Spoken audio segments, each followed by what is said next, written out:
McQuistion for over 28 years talking about things that matter with people who care. Production of McQuistion is made possible in part by individual viewers, supporters of the Foundation for Responsible Television, the Hatton W. Sumner's Foundation, helping to educate the public about the fundamental principles of their democracy and thus be in a position to help formulate public policy. Moss Adams LLP, certified public accountants and consultants, providing industry-smart tax, assurance, and consulting solutions to help businesses and their owners succeed since 1913. The University of Texas at Dallas, creating the future.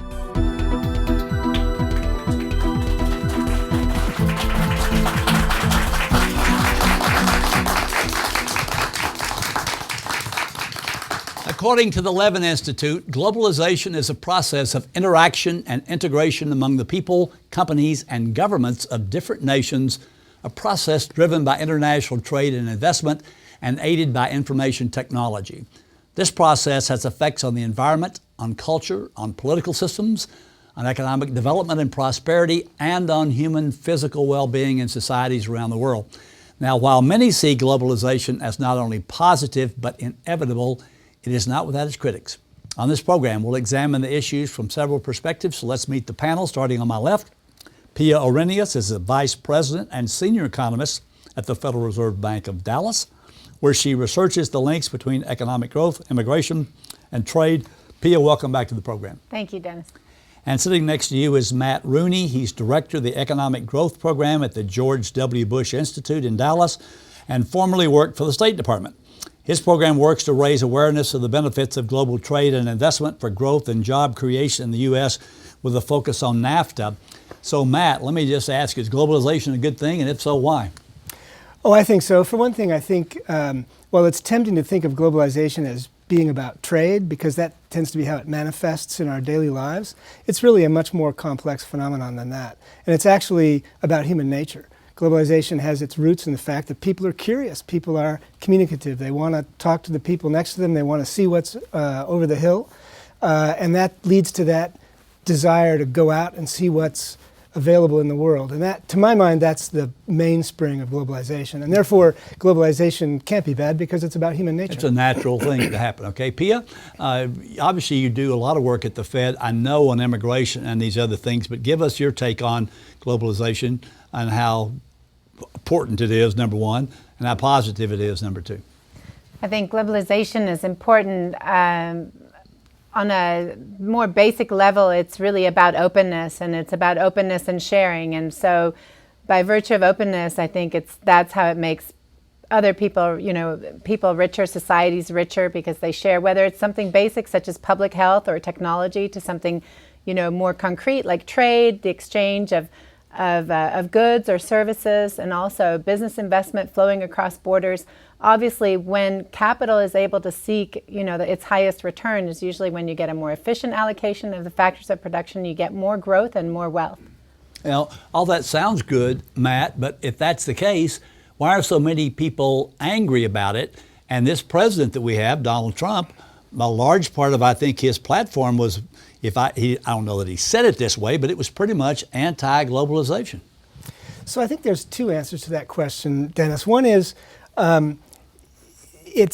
there's a inherent risk in globalization that people will feel too exposed to forces that they don't understand and can't control. I think that's what's behind Brexit, and I think that's a lot of the anxiety that we saw expressed in our election last fall. And so therefore the balancing act that a country has to perform in order to globalize properly is to maintain levels of control over particularly cultural elements, so that people have a feeling that they have appropriate amounts of control over their lives. That's why I think it's very important in our country, for example, that education is a state and local matter, because that's a very intimate interaction that people have with the state and with the rest of the world. That's the kind of thing that I think gets lost, particularly in the European context, where European countries have transferred large parts of their sovereignty to the European Union. We have the benefit in the United States that we've never done that. We've never given away sovereignty in any formal way when we've entered into a trade relationship or other relationship. So there's that sense of control. It's clearly not enough. The other thing that I think has happened, which is a more practical explanation, a more practical answer to the question, is you had the very rapid emergence of China as a very large factor in the global economy just in the last decade. And that had fundamental effects on work and on work relationships and on wages all over the world. I personally think that was, on balance, a good thing, because you shouldn't try to trap 1.3 billion people in poverty. Freedom, if it's good for me, it's got to be good for one of those 1.3 billion people. So I think that was, on balance, a good thing. But it did cause a fundamental and very rapid shift in the nature of the global economy, and our responses to that have been inadequate.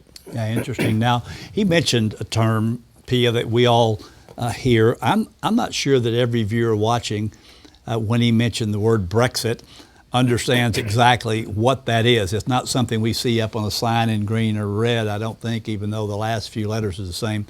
So give us just a brief history of what Brexit was last year, and then tie that into this sort of immigration thing and how you saw how big a problem immigration might have been in that decision in the UK last year.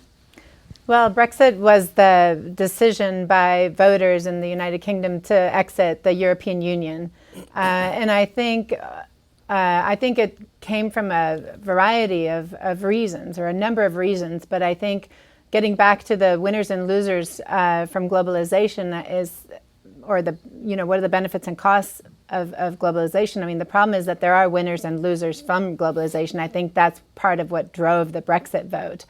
In particular, in the Brexit vote, like Matt was pointing out, there may have been a sense of a loss of control, in particular with regard to immigration, because the European Union mandates that within Europe people can move freely.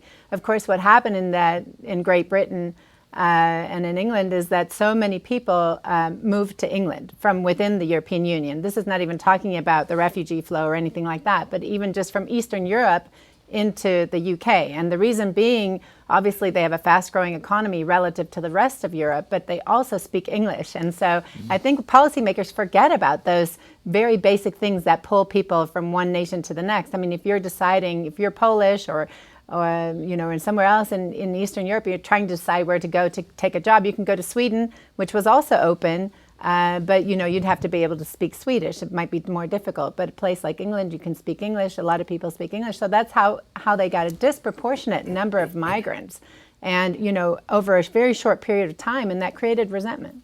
Yeah, I think you're right. Now, interesting that you mentioned Sweden, because I had the opportunity about 3 weeks ago when Johan Norberg was in Dallas for the Institute for Policy Innovation, and he spoke down at the Bilo Mansion. I had an opportunity to interview him. He's got a new book out called Progress, and he sort of sees things as the glass half full. And I asked him about globalization and how they saw it from Sweden and how he sees it. And here's what Johan Norberg had to say. Yeah, a lot of people think that globalization is some sort of big plan that countries have met at an international summit and agreed upon. I think globalization is really just individual creativity and entrepreneurship in the United States, in Sweden, in China, people who come up with new business models and new ways of transporting goods and services across borders, and more people who have access to goods and services from other places, and therefore something that has contributed dramatically to our purchasing power, the ability of our companies to get inputs and resources from other places. So it's really a bottom-up economic development where people coordinate activities and cooperate and compete across borders.